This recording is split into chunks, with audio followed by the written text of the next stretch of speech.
Recording in progress. That is a good sign. Welcome to Bolded Slugs. I am Zeus. With me today, Christina Auriana. Did I pronounce that right? Yes, A plus. Good. I'm a writer. I know words. Yes, you do. Tell the henchfolk out there how you feeling today. Oh, I'm excited. I'm excited. I mean, thank you so much for agreeing to have me on because this is my first podcast interview ever. So I'm Awesome. That's great. And I feel bad because those of you with the benefit of flash photography would have just seen her drink out of a giant mason jar. And my Midwest roots are like, yeah, that's good stuff. You could put some chili in that mason jar. well, we New Yorkers, we like to stay hydrated. We're active. So What's the vibe like in New York right now? Are you guys freezing yet? Because we usually get cold before you guys do. it's pretty darn chilly today. I mean, I definitely had to crank the heat. So, and it apparently snowed yesterday. I was on the subway, I missed this, but it apparently snowed yesterday around 3 p.m. briefly. So I don't know what's going on because before that, it was, all you needed was a light jacket and a scarf. So I guess we're going full tilt into winter now. That's true. Yeah, it's just I think with climate change and everything that's happening is like things are happening like a month earlier than they used to. Like things are Mhm. getting colder in places at times that they shouldn't be. So here we are, nuclear winter. Why not? Yeah, why not? So briefly, taking a look at your Twitter handle and your bio because I do the maximum amount of research for this show. Let me tell you. Boy. You like to write powerful female characters. That I do. Tell me what that means to you because I have seen things even as recently as like an hour ago where people think strong female characters are just women who throw punches and shoot stuff. So, Hmm. what in your mind is that type of character? Why do you write them? Why do you relate to them? Well, I think we need to start first with the fact that I'm an actress who writes. So I'm essentially writing some characters that I want to see more of on screen. And that's someone who has a little bit more of a, I was looking for when I started writing my pilot, Zero Light. Um, I was looking for more of a swashbuckling energy that just wasn't out there for women. We were like at peak anti-hero on TV. We had Breaking Bad, we had Better Call Saul, we had Sons of Anarchy, we had The Sopranos, which started it all. And there just wasn't that type of series out there for women Mm-hmm. where you had a real, not necessarily a woman who just throws punches and shoots stuff, but a woman who was really steely and strong in her convictions and willing to stand her ground and willing to be passionate and driven and to want things for her own sake. Right. Weren't really seeing that. And if we were, the edges were sanded off. It was wrapped up in suburban culture, mommy wine culture, cute catchphrases. It wasn't allowed to stand as a concept on its own 2 feet, or you had, and these are some of my favorites that I grew up with. You had a vampire slayer, you had a warrior princess, you had a super spy, but we just weren't seeing a lot of women who were just women, with those particular characteristics out there. What changed? Because you listed off those examples. I grew up on those too. You know, your Buffy's, your Alias, your Xena warrior princess as I, all of those. And I remember at the time, I I hesitate to use the word revelation because it's not like those were the first things, but they became super mainstream. I mean, Buffy is a generational defining character. Even now, Slayers, the audiobook, is doing Yes. gangbusters. So what the hell happened, man? Like, where'd they go? And who can we blame and name them specifically? Yeah, well, I mean, I think a lot of this has to do with the development process. Okay. Like there's what the audience wants and then there's what they end up getting. And that's not necessarily their fault. Like there's a hunger out there for these types of characters, but how far are people who work in development willing to go to bring these characters to life? Like I guess you could ask where'd their courage go to like, put their foot on the gas Right. and let these creators do what they do. I just got done talking to someone on a previous episode that effectively established that point, because we're talking about voices, Hmm. whether in terms of representation, whether that's female, ethnic. I mean, I'm a middle-aged white dude. There's plenty of me. We don't need any more. So the idea that someone would have the courage to do something, it just doesn't seem like that's the name of the game anymore. I'm reading even as recently as like 15, 20 minutes before we started this episode, Zaslav has come out and said that he has, brace yourself if you haven't read the quote, he said it took a lot of courage for him to cancel Batgirl. What? I shit you not. I would link it, but I don't want that man touching anything I do. But this is Yeah. the idea of courage. Is an MBA finance bro, a guy who has essentially ruined much of all that we hold dear. That's what he thinks courage is. And you and I are discussing like, no, it'd be really, really cool if we could do things we've already done and do Hmm. more of them, because that's what people would like to see. So Hmm. how do we navigate that? What do we do? What do we do, man? Yeah. Well, there, I mean, it's my least favorite piece of advice that I've gotten because like I'm still looking for the answer to that question, right? But what I've heard the most, and I don't necessarily agree with this because the market is so saturated, is like, well, just produce your own projects and like the right people will pick it up. And I've been in the production writing phase of my own project since 2016, Mm-hmm. 17. It doesn't get easier, and it's not like we're having to deal with less concepts out there. I almost use the word content It's bad. it's a it's a difficult word not to use, even though you vomit a little in your mouth when you say it. No, I feel it. I But feel it. because it's not content, like it's not we we're not influencers. Mm-mm. We're not Mm-mm. content creators. We're actors, we're writers, we're directors, we're producers. That is a completely different skill set than being an influencer. And I hate that I have been programmed that that word is even in my head that way now. That like it was gonna come out. It Um, feels it feels like it infiltrated because it wasn't that long ago. I mean, I'm talking within really 5 to 10 years before it caught on. Obviously, YouTube and places where those types of things started have been around for a little bit longer than that. But it feels very, I mean, not to go conspiracy theory on it, but it's like it's a thing that popped up that people just understood, and then that word just became, now even producers, actors, writers, when we are ostensibly artists trying to create things, now we are attached to that word, and it's like, no, they're trying to do what we've been doing without all of the legwork, yeah, and it feels like they've stolen some of kind of the art of it.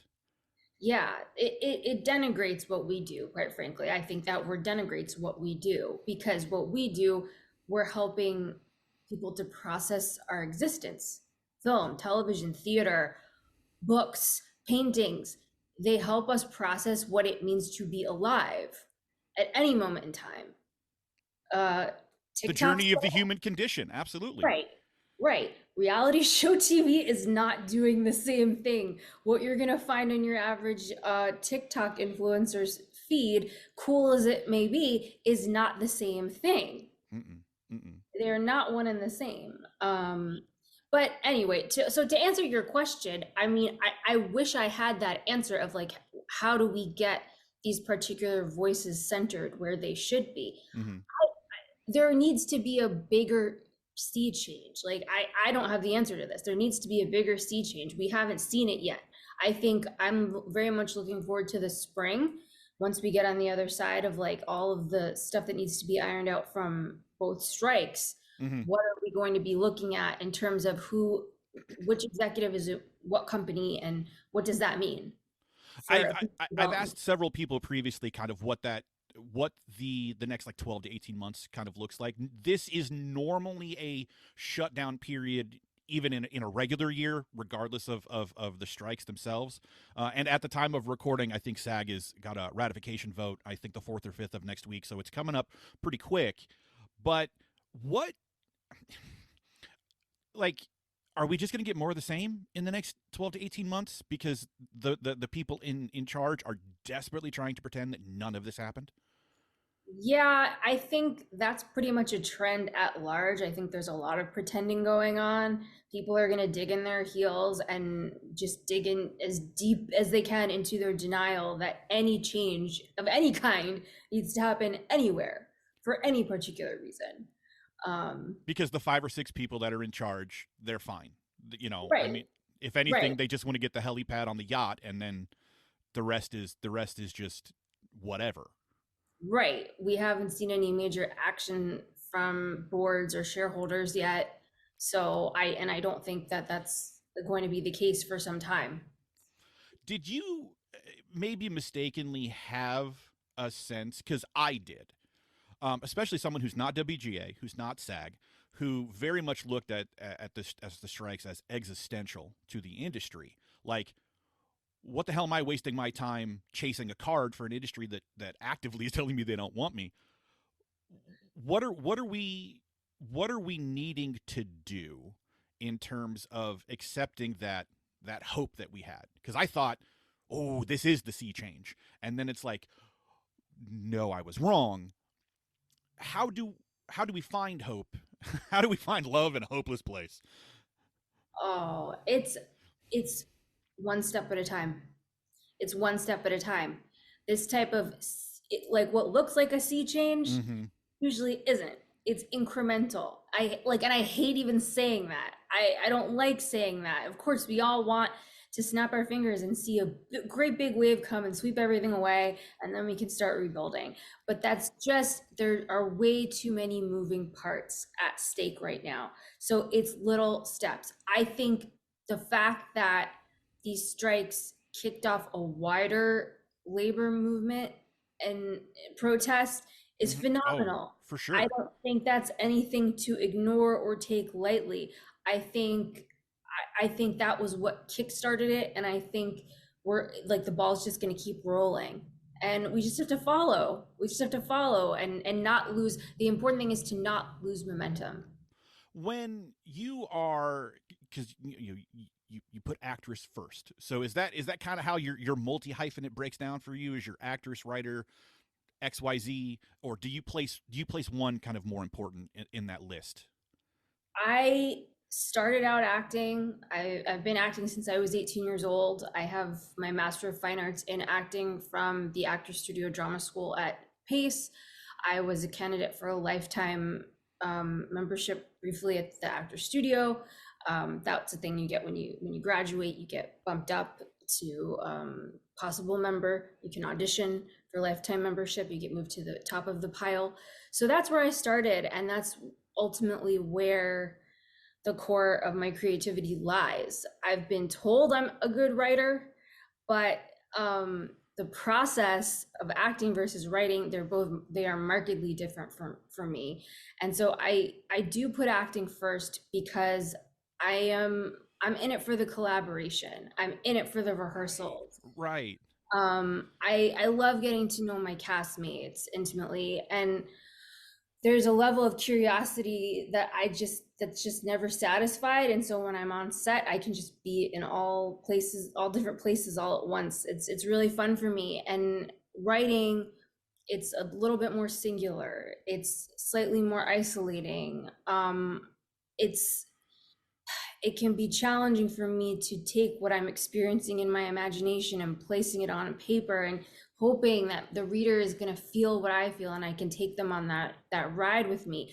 But when I do it, I get some very nice feedback. And with acting, it's a little different. You're going on auditions, or now everything is self tapes, and it's a little bit of screens on screens on screens. You're up against where it used to be 400 actors, now it's 4,000, and casting doesn't have time to get back to you and give you feedback, good, bad, or indifferent. As we sit here, recording this podcast on Zoom, adding Right. screens on screens. I mean, in the ways that those doors were opened up, obviously COVID was largely the reason why this type of thing even exists. But the good of that has the bad, because you have a 10x increase in terms of competition, and I don't mean to use that word really as a pejorative, but more people in a room just means that, you know, the chances go down. But is there still, I'm trying to frame this in a way that makes it like coherent in my mind, is because we talk about the finance things, we talk about the people in charge of doing stuff for tax write-offs, and my question is like, where the fuck is the art of it? Is that still alive? Does anybody care? Is that just on the ground and then it hits a ceiling at a co-EP producer like exec level? Like where does the art stop in terms of like, because we hunger for it. We're trying to make it. We're trying to create it. We're trying to collab. I'm a theater kid. There is nothing like Tech Week or Rehearsal Week. I mean, screw the performances. Almost, I'd rather just be in a room goofing with, you know, fellow cast members and having that vibe. But like, where does it stop? Where does the art of everything stop? I think, and it goes back to what we were talking about before. Like you brought up someone like Zaslav. It's all these people who are in charge of these larger studios who put out the most every year. They don't have that same love for film or television, or even in some cases what we're seeing on Broadway, theater. Like they don't have that same love, that passion. It used to be back in the day, you had folks at the top who just were fanatical about storytelling Mm-hmm. and Mm-hmm. about pushing that envelope. And now we have people in charge who don't come from that world. They come from tech or they come from finance. And so everything with that is being very risk averse. And you have to be willing to take a big swing or two to make something really great.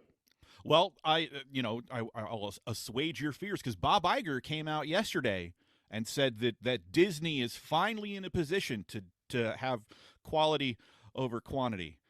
Hmm. Yeah, I think he's said the same thing in some form or fashion every year since like 2016 or whatever it is he got back at Disney. So it's finally going to happen. Quality from the top down is finally Nice. going to Nice. happen.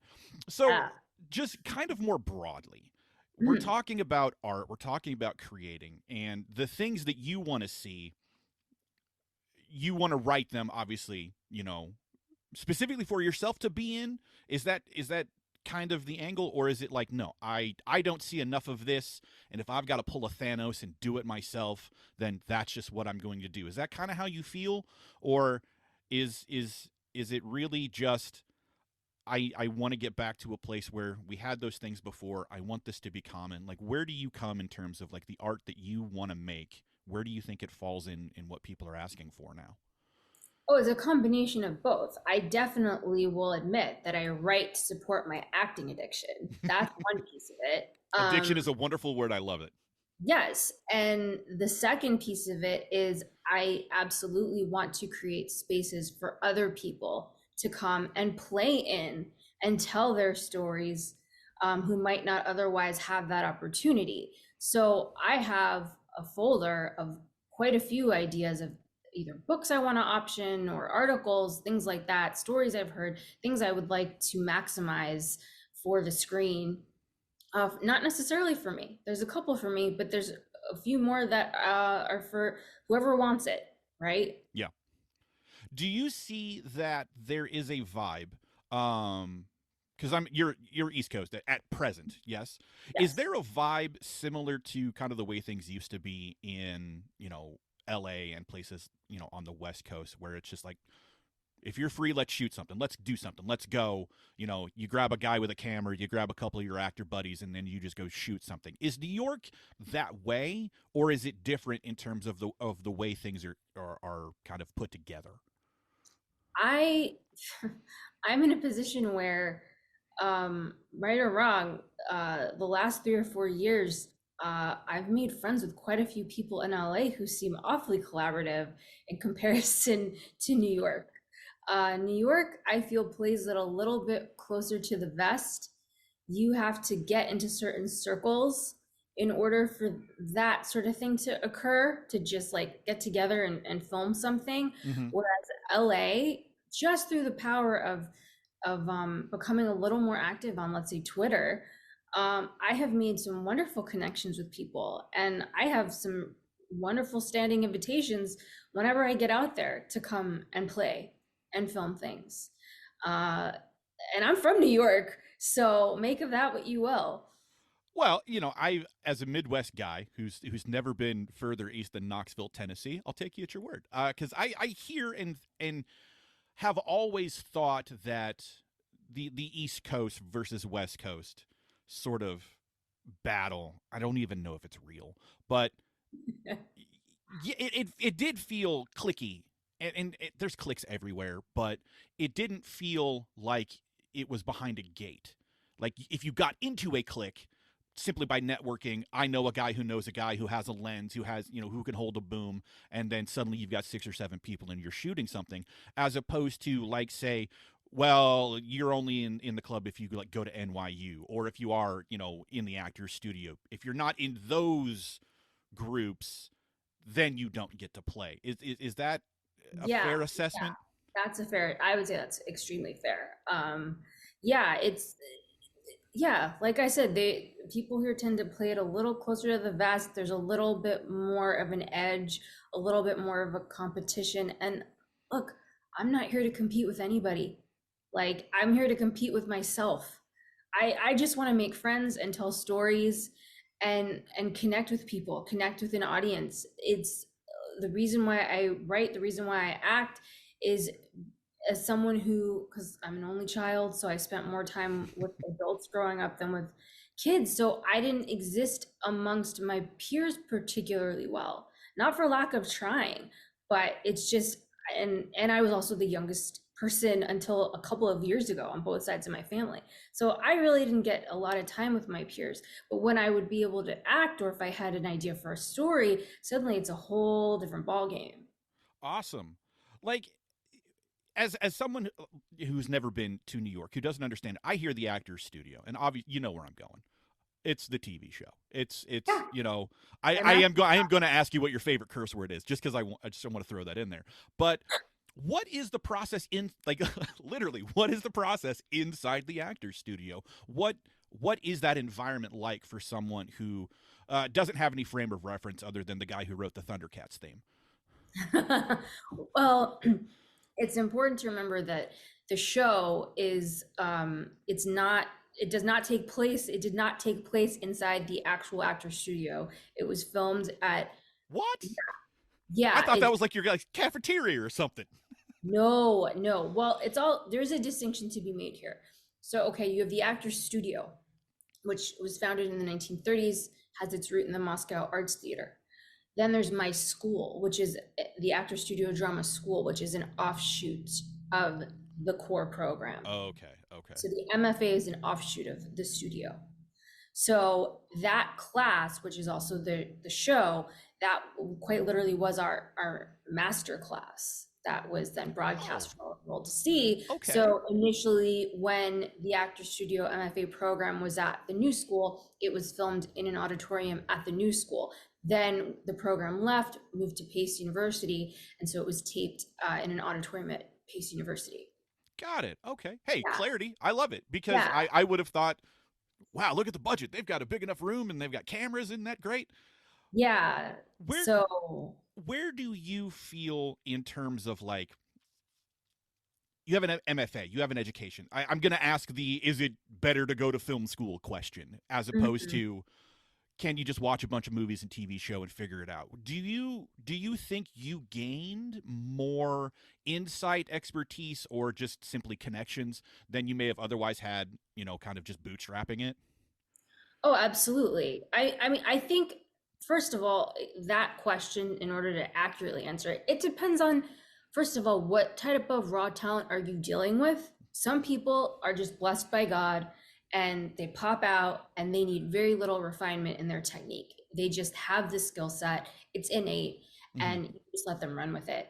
And the people and places they need to be in will find them. Then you get someone who, like me, this is much more common, maybe they have a so-so skill set in need of refinement. And Okay. I started acting when I professionally when I was 17, 18, going out on auditions, and I started taking film classes here and there and scene study classes. And that to me was, I was at like step 5, right? Breaking down scenes and analyzing them. I was not as consistent when it came to the actual work. If I was inspired, I would have a great class or a great audition. If I was struggling a bit with the logic or getting to an emotional place, I didn't quite know how to navigate that. So I needed a system, a toolkit to fall back on, whether I was feeling inspired or not, relaxed or not, that could get me where I needed to be a bit more consistently. And it is a practice. And so I got to spend 3 years receiving some of the best training on the planet in order to bolster that practice. And mind you, this was the only this was the only drama school I applied to. Oh, there And was no safety school? well, this was a detour. I was going to go to law school, or at the very least move to Washington, D.C. with my boyfriend at the time. That was going to be the plan. And I was going to give up acting, and I was going to go and be a grown up, and we were going to get married in a couple of years. And for whatever reason, my parents, who were not exactly excited about having a child who wanted to work in the arts, for whatever reason, knowing how much I loved this school, I had watched Inside the Actor Studio since I was about 9, and I used to say I was going to be in the audience and ask a question and all this stuff. They gave me James Lipton's autobiography, Oh, like in the midst of all this. way to go, And mom and dad. yeah, they gave it to me just to read. I don't think they knew what they were doing. I don't think they realized what they were, the chain of events they were setting off. But it was like I was ready to let it all go. And then this book kind of pulled me back in. And it was this like tiny little voice that was like, "Are you sure? Are you sure it's time to let go? Maybe just remember when you were a kid and you'd come home from school all dejected and you'd watch an episode. You remember that feeling? Are you sure you want to let go of that? Maybe just look at the website. Just look. Just take a look. You don't Oh have to man. tell anyone." And it just snowballed from there. And every, I mean, it was just a crazy story. Every possible thing that could have gone wrong in the run up to my auditioning to getting into school did go wrong. All these things, and yet somehow I landed right where I was supposed to be. That's I wonder, and I've asked people this question before, like when you introduce yourself to people, because Mhm. I when people say that they're called to do something, I kind of almost call bullshit because it's just like I didn't hear voices there. I'm from Iowa. I didn't hear anybody tell me if you build it, they will come. That would have been awesome, but it didn't happen. But Right. but to a degree, how do you take a story like that and not kind of frame it that way? Like, how could I possibly give up this dream when it's tugging at me that, like, if how do you not introduce yourself as a writer, an actor, or a creative in some type, even if that's not like primarily what you do? You might be working a regular 9 to 5.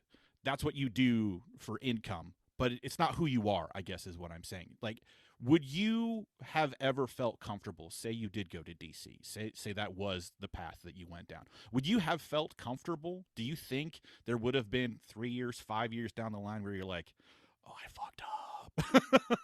100%. Be, because yeah, 100%, I absolutely think I would have regretted it. And really, I knew there was only one decision to make, because the audition and my finding out that I got in happened all within the same day, within hours of each other. Oh, And pretty quick. Okay. yeah, I had, after hunting down my scene partner, because it was originally going to be my boyfriend at the time who was going to go to law school. He was going to be my scene partner, and at the last second pulled out and was like, I can't, I have jury duty. So Convenient that. yeah, so I had to hunt someone down to read with me, and got in, and he was with me when I got the email, because I had sent the school a thank you email. And I looked at him and I was like, look at this. And his face fell. Oh, because he And knew. He knew. yeah, his face fell. But that, I look back in hindsight and it's like, that's a red flag. I should have pulled the trigger on ending this, like right there, because that was someone who, that's not a true partnership. Do you find that it is difficult? I mean, not strictly in relationships, but familial, even just coworkers or friends that you've had for a minute. Because in my experience, don't really work in circles that don't have a creative bent. Again, that might not be what their job is, but Mhm. they want to make something. They want to do something. Can you tolerate being around people who just don't want to play? Because you mentioned growing up, and I wanted to initially comment like, ooh, gross. Because getting old or getting older, aging is necessary, but growing up is a choice and one I refuse to make. So is that kind of how you feel? Like, I have to be around people that just want to make stuff, and that's the life that I want, and those are the people I need to be around. I'd say in terms of preference, yes. But at the same time, I also think there's something to be gleaned from being around people who have nothing to do with this industry, because it can be a little bit, you lose focus. It's like staring at the same spot on a wall. You lose focus, you lose perspective. The ability to switch gears, I think, for any artist is essential, because you're out there living your life, and that's where you get your best ideas from, or at least I do. Okay, that's. I mean, listen. You got to have that one guy who's like, well, they need to know how to do taxes. They need to Yeah, they need to talk to you about 401k and what your medical stuff is. So there's room for that guy. I'll give you yeah. that. Well, I mean, I grew up around cars and motorcycles, and that's completely removed from any of this. I mean, and that fed into an entire TV pilot. That, the universe that I was able to create was because I existed in another one, in the world of um auto sports and motorcycles. So That's interesting because my dad read a book called what Zen and the Art of Motorcycle Maintenance, and it was like how those two things don't seem to compute, but they do, because your Zen can be, your motorcycle maintenance. It can be your practice with scene partners. It can be that I have an idea and I've got to put these 20 pages down. Do you feel like when you have an idea for something that you have to get it out of you on paper because it's desperately trying, because otherwise it'll keep you awake. It's desperately trying to just tell you something. Or do you process it more logically, kind of in a pragmatic sort of way, like, oh, this could be interesting, and well, let me see where this goes. Like, how are you in terms of the way that you create something? well, the TV pilot hit me like a lightning bolt, quite literally. Like I had been, Convenient for this show. All right. yeah, right? Perfect. Yeah, I had been working on a couple of other scripts, like spec scripts, and I'd been given some advice to see if I could write something purely original, because then, it's your show, it's your vehicle, it's you as the For lead sure. protagonist. And so it was my dad's birthday, actually, and he's the original car guy in my family. And I'm sitting there mulling over like what had been said to me about my own show and what could it be. And I watched him unwrap this book about Alfa Romeo, about cars, and I went, "That's it." And I immediately was like, I need to grab my phone. I need to just punch this into my phone real quick. And then it was like I'd been, I couldn't let go of it. I was electrified. And that's how I know to follow it. And I'm always looking for that feeling. I'm always looking for that feeling. Let me radically, abruptly, and ham-fistedly shift gears, because that's my favorite way to segue into the final segment of the show, which is called Pick a Fight.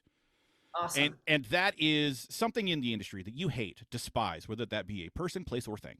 Especially for people kind of on the come up. They're not established. They're not famous. They're not making millions or billions. What do you hate about the industry that you would like to see die? Whether Oh, that's acting specifically, writing specifically, or just kind of the industry as a whole. oof, that's a tough one, And because pick one. We only have so much time. I know.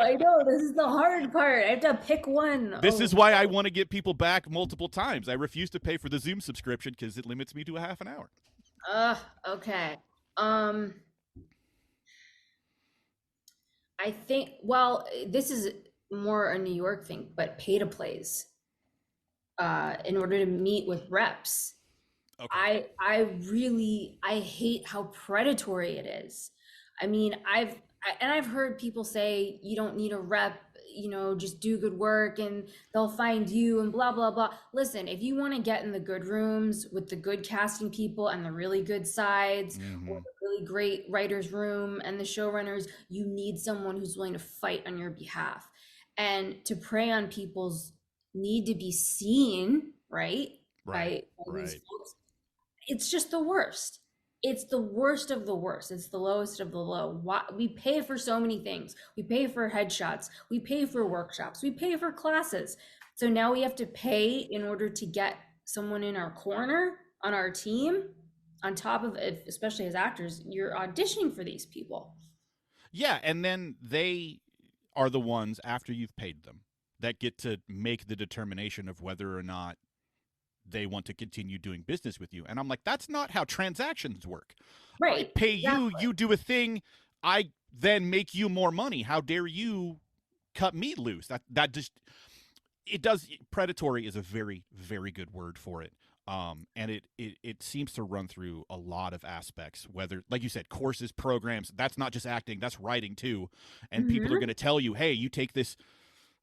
I'm going to name the dude at some point on this show, but I'm not going to do it right now. But the guy that is like, hey, pay me $7,000 and I'll get your script in front of people that I know to make it. Oh, Oh my God. I'll I tell you. hope you name this person sooner rather than later because that is really next level scuzzy. And it's like, okay, well then who do you know? Because I don't know who you are. Right. So I'm going to give you X amount of dollars for this program, and then you're going to put my work in front of people who I don't know, and then they're doing business with you. It seems again predatory, and in a world where it's like I want to get out of my life what I'm doing, and I want to get in, I want to be in. Like, sadly, like the get, it's not even get rich quick, it's get success quick, it's get career quick. And there are so many people just waiting and like, give me the money and I'll give you the secret. And it's like, that just shouldn't be how any of this works. It shouldn't Yeah. be. Yeah. Exactly. So Chris, that's, yeah. oh, I didn't mean to cut you off there. I am professional at this. I know exactly what I'm doing. But I just want to say, where can people find you? If people want to reach out to you, work especially in the New York area, or you want to make friends with more LA people so they can get you out there, where can they find you? Where can they see your work, and where can they keep up with you when you're doing stuff? Well, I'm on Twitter as Christina Auria. I'm on Instagram. Just search for me for my full name, Christina Auriana. Um, as far as my work, you can find me on Coverfly. Um, yeah, I'd say that about covers it. Cool. I'm assuming your Coverfly link is It's attached to in your. my Twitter bio, yes. Perfect. Then in that case, we'll link your Twitter handle and everything in the show notes so people can get in touch with you. This is the fastest half an hour in the business, and it's just like right when you think you're getting somewhere, you're like, oh, the little thing says, oh, you got less than a minute. You better shut up. As I just want to keep talking because I want to get, I want all of this to get people to a place where they feel like, I made that next step. Instead of being on step 5, I'm on step 6. I don't know how long. Is it a 12-step plan? Is it 24? I don't know what step. I don't know how many steps you got left to go, but I want to get you on the next one, and I want to feel like people like get a little bit more joy back in this because things have been dark for a very long time. So I appreciate your time. Thank you very much. I hope to have you back on in the future if this becomes a thing that I keep doing. Thank you. Thank you so much. This has been great. So much fun. I'd love Cool. to come back. Sweet. Thank you very much for your time. I appreciate it.